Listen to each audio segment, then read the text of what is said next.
Kung kahapon, mas personal nating nakilala si Palace Press Officer at PCO Undersecretary Claire Castro, ngayon naman ay sasagutin niya ang ilang napapanahong isyong ibinabato sa pamahalaan. Narito ang ikalawang bahagi ng exclusive at umaarangkadang balita ni Christian Bascones. Kapani-paniwala yung mga Matapos makilala ng mas malalim si Palace Press Officer at PCO Undersecretary Claire Castro, sinubukan ng PRTV na pasagutin siya ng mga maiinit na isyu ng bayan. Tulad ng pagbanat sa administrasyong Marcos Jr. ni Vice President Sara Duterte na hindi umano handa sa krisis na kinakaharap ngayon, dulot pa rin ng nagpapatuloy na giyera sa gitnang silangan. wala namang pwedeng magsabi na magkakaroon ng atake or pag-atake sa Iran. Hindi tayo parte doon eh. Apo. Diba? At siguro kung alam na ng ibang tao, even before, katulad ng ni VP Sara, siguro kahit yung ibang bansa, pinalikas na nila yung kanilang mga kababayan sa Middle East. Pero bakit yung ibang mga bansa, ngayon lang din sila nagpapalikas ng kanilang mga kababayan?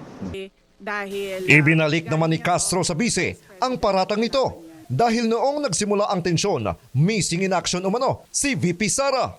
Feb 25 up to Feb 28, meron siyang travel authority. And sa ating pagkakalam, umalis siya February 25.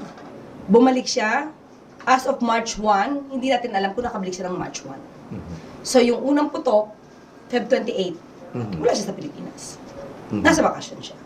Giit pa ni Castro, ipinapakita lang umano ni VP Sara na wala siyang pag-aalala sa bayan. Kung alam niya yan, at dapat naghanda na noon pa, huwag na siyang tumulong kay Pangulo kung ayaw niya. Pero itulong niya na diretso sa mga kababayan natin. Kung anong dapat ginawa. Pero may binanggit ba siya? Wala. Sabi ko nga, unang putok, nasa bakasyon siya eh. Hindi naman naawat si Yusek Claire na punahin ang mga paratang ng bise na walang ginagawa ang Pangulo kahit noong miyembro pa ito ng kanyang gabinete. Baka kasi hindi siya umaaten ng mga meeting. O kaya baka wala naman siya lagi siyang sinasuggest. Sa bawat meeting po namin, may briefer. Kasi binibigay sa Pangulo para alam ng Pangulo ano yung i-discuss. So kung wala siya niyan, ibig sabihin wala siyang ginawa.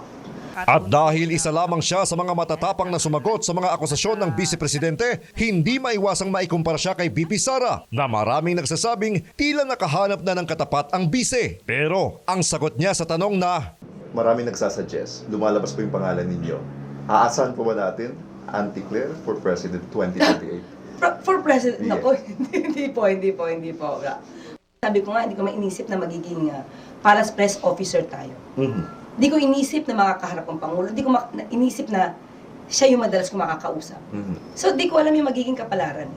So, siguro kung ano lang yung ibigay ni Lord sa atin at kung kakayanin, tatanggapin natin. Pero, hindi po talaga ako yung tipo sa politika. at iyan ang naging eksklusibong panayam ng PRTV kay Yusek Claire Castro aka Auntie Claire. Ako si Christian Bascones ng PRTV News, nagseserbisyo para sa Pilipino.